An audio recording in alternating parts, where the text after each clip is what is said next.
Alright, what is going on everybody on YouTube? Griffin here, coming back to you guys with another live stream from the Millennial Motivation Entrepreneur YouTube channel. First and foremost, if you're new to the channel and looking to join an awesome network and network with a bunch of like-minded individuals, definitely consider hitting the subscribe button below, or I believe it'll also be at the end of the video somewhere.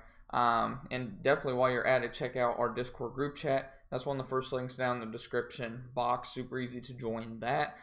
It's an app you can get for your Android, iPhone, whatever you have. Super easy to join. Like I said, there's about 50 of us in there, and it's the easiest way to reach me if you have any questions or you just want to talk in general. But yeah, it's just awesome. We're now over 500 people. It's just hard to believe we're already over 500 of us here, so it's awesome stuff. Before we get into it, I just want to make sure that our stream is doing all right, that we are actually up and going. We are, shows we're good to go, and I'll make sure my streamer is doing all right, which it looks like it is. So yeah, we'll just hop right into it. Natural gas, DGAZ, UGAZ. Obviously, if you don't know what UGAZ and DGAZ go into, it is natural gas. You want to be looking at natural gas futures, which is obviously /NG. But for those of you that are new, if you're wondering what is UGAZ, what is DGAZ, they're pretty much ETFs of natural gas. So UGAZ goes hand in hand with /NG. So you can see it moves almost identical to /NG. Literally. How's it going there, Tyler? Welcome. How's it going? Yeah, hi. Long time no see. For sure. Yeah, it's been a while, hasn't it? But so for just anyone that's new, like I said, UGAZ, natural gas, they pretty much go hand in hand. Then you have DGAZ, which we're going to be talking quite a bit about because you can see it goes inverse. Pretty much the chart is flipped. Whenever you're looking at DGAZ compared to natural gas, and then that obviously means what? The DGAZ is the inverse ETF, ETN, essentially, of UGAZ. So what we're going to be talking a lot about is why I think for at least probably the next week or two at the minimum, it's going to be a pretty good idea to just stick with DGAZ. Overall, whenever we're looking, this is just the 20-day chart. You can see we're probably going to have some resistance right around probably 105, 110 at the max. Probably realistically, we'll start seeing it right around $108.50 if you want to be exact. We'll kind of have to see how that plays out. I do think overall DGAZ is due for a short-term pullback. I'm not saying anything crazy, but I think you can probably get this for around $95 to $100. Obviously, it's only around $102 right now. It looks like after hours, it might have pushed up to like $102 and some change. Yeah, almost $103 actually. So you can definitely get it for a better deal. I think it's definitely going to pull back at least 2%, more than likely on Monday, if not Tuesday. So I would look to get in somewhere. I think I mentioned this in one of the previous streams. I would try to get in just above $95. I would say around $98, $99. And then if you could ride this up to what's probably going to be the first major resistance, around $108.50, you're talking roughly a 10% profit right off the bat. And say it hits some resistance before that, say around like 108 or something, you're still, again, talking right around 9.5%. So, I mean, that's a good little swing trade. You'll probably get that within a few days this upcoming week, I'm expecting. Then once we break that resistance, you're going to see the next level resistance right around 100 and what would you say, probably right around $118. So at that point, you're talking roughly a 20% return on your investment. And why do I say DGAZ rather than UGAZ? Because natural gas keeps falling, which we'll talk about here in a second. But you can see as of the 14th, pretty much the last week and a half, DGAZ ever since it hit the low of $57, essentially, it's just kind of been on this uptrend, ascending pattern, pretty much meaning that it's making higher highs and higher lows almost on every single pullback. You can see overall there was some pretty strong resistance right around $90, and then it finally broke through that. We hit 96, and then obviously we just, like I said, we keep making higher highs and higher lows. Now when we go look at UGAZ, what are you going to see? You're going to see the opposite. It's been making lower highs and lower lows for the last roughly 2 weeks now, a little over 2 weeks actually. Ever since it popped up to 67.70, it's been coming all the way back down. And when we look at it long term, when we look at the 180-day chart, you can see ever since, let's not even count when it popped up over 260, let's just say since around, we'll call this a little double top right here, at $192, we can see it's essentially been just descending really quickly ever since. So, and why is that? Because obviously natural gas has also continued to sell off. Natural gas is approaching the 270 180-day low. I look for it to continue to do so this week because we broke the ultimate support right around what was it, $2 and I think it was like 85 cents or something like that. We broke that, or actually it was $2.90. So we broke $2.90. We bounced off like I believe it was $2.80 or $2.85. I don't remember to be exact. We tried to push up to $2.90. We got rejected. So we broke the support. We tried to retest it. It became a resistance, and then it just got smacked ever since. So the next support is going to be $2.70. And you're probably thinking, okay, well, what if it breaks $2.70? Well, first we got to worry about if it gets to $2.70, which it probably will. Like I said, I think that's going to happen this week. But if we're wondering where the next support is going to be, it's probably not going to be till around $2.50 to $2.55. So I mean, it's got a long way to drop, and I think it's probably going to continue to do so, especially now that we're pretty much through the brunt of winter. I just look for it long term to keep going down. I think we'll probably even go through 250 at some point. So again, what does that mean? It means that DGAZ is probably the one to look to for a long term. I'm not even gonna keep that there. That was just a quick drawing. DGAZ is the one to be looking at. I would not buy it after such a, it's just been on a roll the last, I mean, obviously it's been on a roll for the last week and a half, 2 weeks now, but I mean, it's been on a roll the past 2 or 3 days. So I would look for some sort of a pullback Monday or Tuesday probably. Like I said, I would try to get in under $100 if possible. And if or when you can, you're probably going to get, like I said, at least a 20% profit within the next few days after that. Let's see here. What is this saying? The option profit calculator. No, I have not seen that. I'll have to take a look at that sometime. I'll be sure to. I'm going to copy it though, just so I can, I think I can copy it. Let's see if it actually copied real quick. Got 2 of you in here right now. Awesome stuff. Let's see. No, did it copy? I don't think so. Let's see. Let's try this again. Or here, let's just do that. There we go. I think you showed me this once a while back, Tyler, if I remember right, but I don't remember for sure. I'll have to take a look at that sometime and maybe do a video over it. But thanks for putting that in the chat for me. I'll have to take a look at it here this weekend.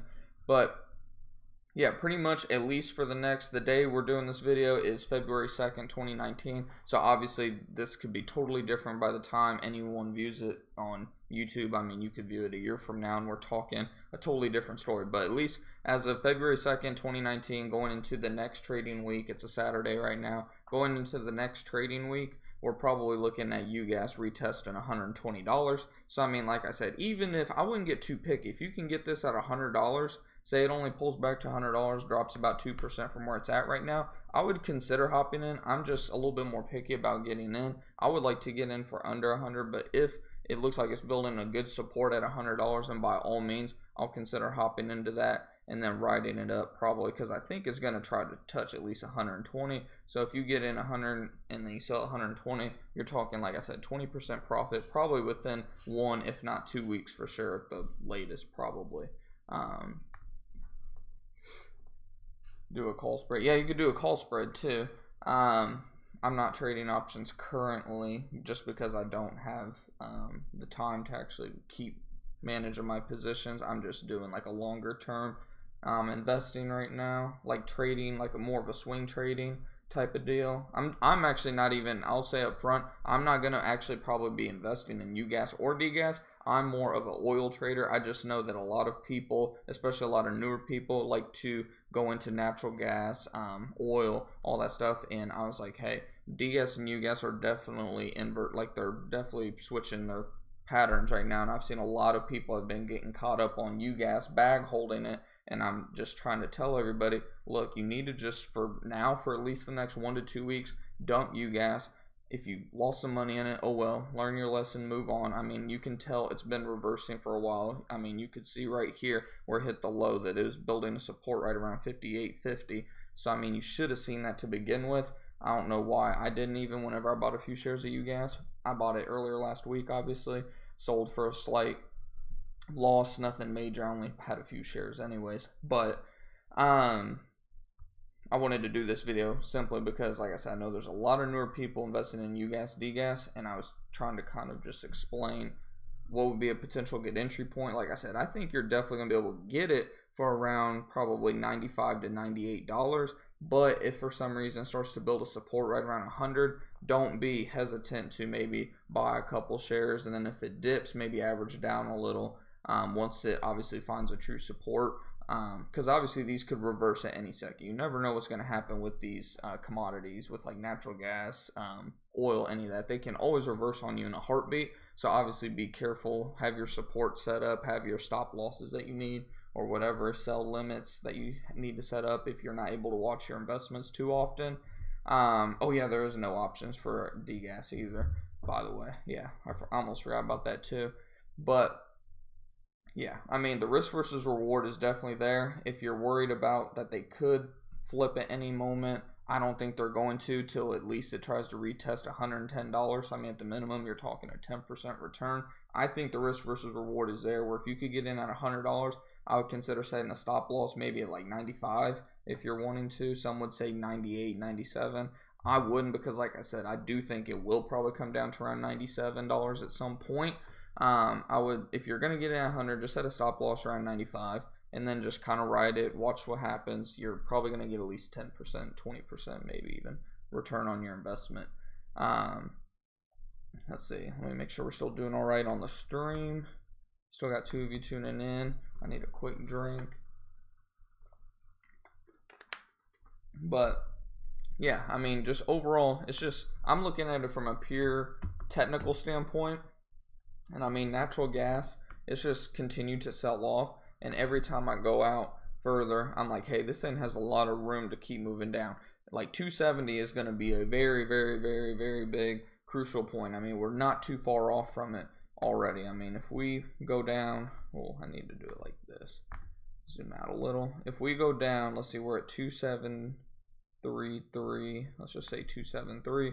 If we come down to 270, that's not even that far of a move. You're talking less than a 2% move. So I mean, 270 is pretty much out of the question in my opinion. I think we're going to test 270, and at the minimum, what does that mean for DGAZ? Like I said, at the minimum, DGAZ is probably going to come up and retest $110. At the bare minimum, it's going to test the $110. So you can pretty much put that in the books. I mean, I'm pretty much calling that right now. But then from there, where do we go? Like I said, from there we can just keep on dropping, because then our next support is right around 255. So I mean, say, okay, 273. So say we all agree we're probably going down to 270. That's about a 2% drop like we mentioned. And then we come all the way down to 255, which is probably going to be the next area of support. You're talking a 6.5% drop from where it's currently at. So you're talking a pretty big move to the upside for DGAZ, pretty big continued downward movement for UGAZ. You just found out about call spreads. Yeah, I used to do a few call vertical spreads. What was it, like? I think I used to do like short call spreads, short put spreads. I would do the credit spreads essentially, where you're collecting that premium. But I was doing it when the market was like, I was doing it on EWZ. I was having a ton of success with that one. You can have a bunch of these alerts here, and I was having a ton of success with it. It was just doing this sideways stuff. I started trading it. When was it? Like right around somewhere, was it October, November? I don't remember exactly, but I know it's just doing the sideways action for the longs. This is the easiest one to trade. But then all of a sudden it just took this big move to the upside. My orders were messing up. I was trading from my phone. My orders weren't getting filled. It was just bad. I lost a whole bunch of money. And then from there, I was like, you know what? Until I can do this full time, I'm pretty much not trading options. Because, I mean, I feel to trade options, you should be able to sit at a laptop, especially when you're doing the highly volatile options that can, I mean, just swing within minutes like these did. These were actually up and then they went down like in a heartbeat.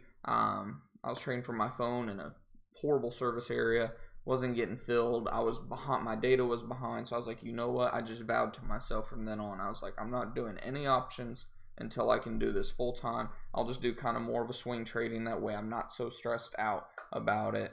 And I mean, I'll make some decent money along the way. Because I mean, pretty much what I'm doing, I'll hit on that just really quickly before I end the video for anyone that's wondering. a lot of you guys know I'm invested in oil more longer term. I short the pops. I did this on Friday. I saw when this thing popped up to above 55.60. I bought some shares of DWT, only 20 shares, nothing like a big size or anything. But then I shorted it and I made a quick, like, it was very small, only like 1.2% profit. But I mean, if you can just make what I say 1% a day, 2% a day average, and then I can also average down on my gush positions, average down on my UWT positions. These things long term are going to at least double my money. I mean, it's almost a guarantee, because like I said, these I plan on, UWT is probably going to come up to $30. My average buy cost is going to get down to probably around $14.50. So when it comes up to around, let's say 29, say that's going to be the first resistance, you're talking a 98% return on investment. Gush, it's coming up probably to at least at first probably $18, $19. Average buy cost around $11.50. Ride it up to around $19, 64% return. If I hold it where I think it's also going to go, I think it's also going to 30 long term. You're talking 161% return on the money. So I mean, there's still huge money to be made in oil, natural gas, all that stuff by not doing options. I mean, you can swing trade, long-term invest, and still make a lot of money. But this video was meant to be about natural gas, so I'll just keep it on that. But I'll probably go ahead and just end the stream. I didn't want to make it like too long of a stream or anything. We got the Sunday stock watch, of course, tomorrow, where I'll hit more on oil, very hard on oil, actually. We'll talk quite a bit about oil. We'll talk a little bit more about natural gas with UGAZ, DGAZ, but for tomorrow, you can expect, like I said, we'll talk about some gush, drip, UWT, DWT, UGAZ, DGAZ. We might even hit on gold a little, because I think gold is starting to get pretty overstretched as well. Looks like it might actually be starting to roll over. So we'll probably even hit on gold a little bit tomorrow if I remember, or if somebody shoots it out in the chat. And if you're wondering, we do the Sunday stock watch usually around 3 o'clock Central U.S. Standard Time, which would be roughly 4 p.m. Eastern Standard Time. And I don't know what that would be on the West Coast. I think they're like 2 hours behind Central, something like that. I don't remember. But just start on the East and then just start deducting the hours. So we start pretty much at 4 p.m. Eastern Standard Time if you want to set an alarm for that. Or you can just hit the bell icon next to that subscribe icon and you'll be notified as soon as we go live, of course. And like I said, if you're new, definitely consider subscribing. We love to add you to this awesome community of like-minded individuals. Oil is great. Yeah, that's exactly Tyler. But yeah, I'll pretty much go ahead and wrap this stream up. I know my fiance is going to be coming home soon, and we got to get on making some dinner plans and whatnot, and we're packing still because we're moving across town next weekend, so I better get on that or I'll be getting yelled at when she gets home. But until next time, guys, keep on going out there making those profits, covering your profits, and achieving some financial freedom this year. And I'll see you guys, like I said, tomorrow around 3 p.m. Central, 4 p.m. Eastern for the Sunday Stock Watch. Take it easy, guys.